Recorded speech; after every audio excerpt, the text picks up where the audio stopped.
ইনকিলাব মঞ্চের আহ্বায়ক শহীদ শরীফ ওসমান বিন হাদি হত্যাকাণ্ডের প্রধান আসামি ফয়সাল করিম মাসুদ ও তার সহযোগী আলমগীর হোসেনকে গ্রেফতার করেছে ভারতীয় পুলিশ। ৭ মার্চ শনিবার দিবাগত রাতে বাংলাদেশের সীমান্তবর্তী পশ্চিমবঙ্গের বনগাঁ এলাকায় অভিযান চালিয়ে তাদের গ্রেফতার করা হয়েছে। রোববার পশ্চিমবঙ্গ পুলিশের স্পেশাল টাস্ক ফোর্সের এক সংবাদ বিজ্ঞপ্তিতে এসব তথ্য জানানো হয়েছে। সংবাদ বিজ্ঞপ্তিতে বলা হয়, গোপন ও বিশ্বাসযোগ্য তথ্য ছিল যে বাংলাদেশে চাঁদাবাজি, হত্যাকাণ্ড সহ গুরুতর অপরাধ করার পর 2 বাংলাদেশি নাগরিক তাঁদের দেশ থেকে পালিয়ে অবৈধভাবে ভারতে প্রবেশ করেছেন।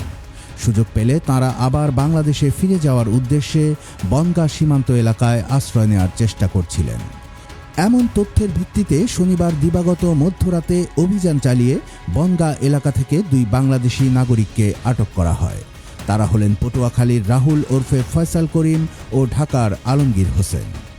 সংবাদ বিজ্ঞপ্তিতে বলা হয়, দুজনকে প্রাথমিক জিজ্ঞাসাবাদে জানা গেছে রাহুল ওরফে ফয়সাল করিম মাসুদ সহযোগী আলমগীর হোসেনকে সঙ্গে নিয়ে বাংলাদেশের রাজনৈতিক কর্মী শরীফ ওসমান বিন হাদিকে হত্যা করেন এবং পালিয়ে যান। তারা মেঘালয় সীমান্ত দিয়ে অবৈধভাবে ভারতীয় ভূখণ্ডে প্রবেশ করেন। ভারতের বিভিন্ন স্থানে ঘোরাফেরা করার পর শেষ পর্যন্ত পশ্চিমবঙ্গের বনগাঁ এলাকায় আসেন। তাদের উদ্দেশ্য ছিল সুযোগ পেলে আবার বাংলাদেশে ফিরে যাওয়া। স্পেশাল টাস্ক ফোর্স জানায়, এ বিষয়ে একটি মামলা করা হয়েছে। রোববার সংশ্লিষ্ট আদালতে হাজির করার পর তাঁদের পুলিশি হেফাজতে পাঠানো হয়েছে। এ বিষয়ে আরও তদন্ত চলছে।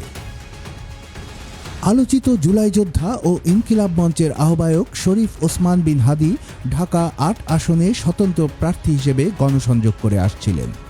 গত বছর 12 ডিসেম্বর জুমার নামাজের কিছুক্ষণ পর রাজধানীর পুরানা পল্টনের কালভার্ট রোডে রিকশায় থাকা ওসমান হাদিকে গুলি করে দুর্বৃত্তরা। তার মাথায় গুলি করার পর আততায়ীরা মোটরসাইকেল নিয়ে পালিয়ে যায়। পরে ওসমান হাদিকে উন্নত চিকিৎসার জন্য সিঙ্গাপুর নেওয়া হয়।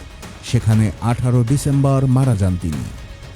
আলোচিত এই হত্যাকাণ্ডের তদন্তে যুক্ত বাংলাদেশের পুলিশ কর্মকর্তাদের ভাষ্যমতে শরীফ ওসমান বিন হাদি নতুন ধারার রাজনীতি শুরু করেছিলেন।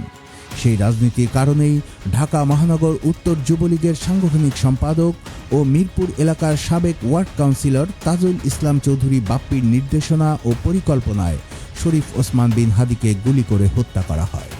শরীফ ওসমান বিন হাদিকে গুলি করেছিলেন ফয়সাল করিম। তাঁকে সহযোগিতা করেন আলমগীর হোসেন। ফয়সাল করিম ছাত্রলীগের সাবেক নেতা ও আলমগীর আদাবর থানা যুবলীগের কর্মী।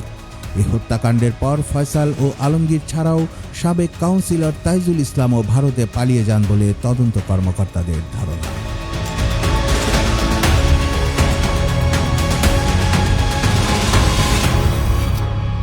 কুমিল্লার কাগজ নিউজ ডেস্ক।